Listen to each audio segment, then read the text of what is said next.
More now on the situation in Syria. Allegations of a large-scale chemical weapons attack in a Damascus suburb leads to calls for the international community to act. The United Nations Secretary General Ban Ki-moon has called for an investigation without delay. Nathan King joins us now from our newsroom with the latest. Nathan. That's right, Mike. The shock and disgust at the images is global, but who is to blame and what should happen next shows the divisions that are divided in Syria since the conflict began. And a quick warning, some might find the images in our story disturbing.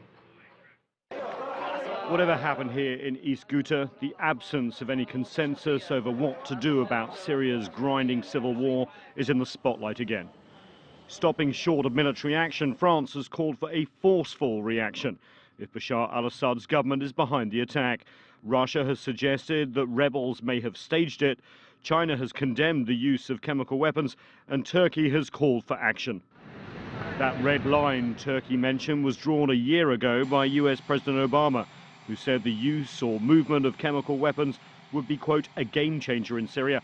Lacking definitive evidence that the Syrian government has used these weapons, the US has announced only a limited arming of the Syrian rebels. And I don't know if it's a complete game changer, but potentially it certainly is. I think the reality is to have a single chemical weapon attack that potentially kills up to or past 1,000 people is something that can't be ignored. There'll be some high degree of pressure both in the international community and here in Washington for there to be a much stronger response. The US says it's unable to conclusively determine the use of chemical weapons in Ghouta. Washington, for now, says it's ordered its intelligence services to investigate what happened there. The United Nations is also pushing Damascus to allow chemical weapons inspectors access to the area. A team is already in country investigating 3 other alleged chemical attacks.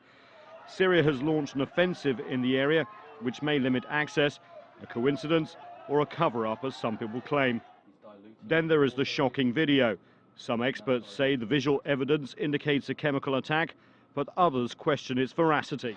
There are, within some of the videos, examples which seem a little hyper-real and almost as if they've been set up. Of course, for a real determination to be made, samples for testing must be taken at the site and from potential victims. That seems, for now, unlikely. The current UN chemical weapons team investigation took 5 months to negotiate, and it's not there to apportion blame.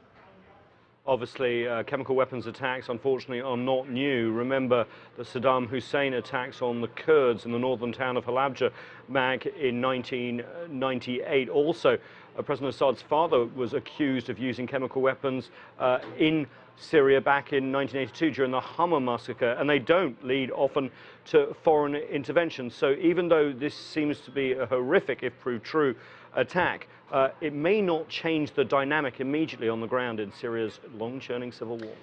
And Nathan, this region, of course, giving the Obama administration fits, have got all these problems with Egypt, Yeah. and they don't really know how to respond to that. And now you have to look at the options for the U.S. What can they do?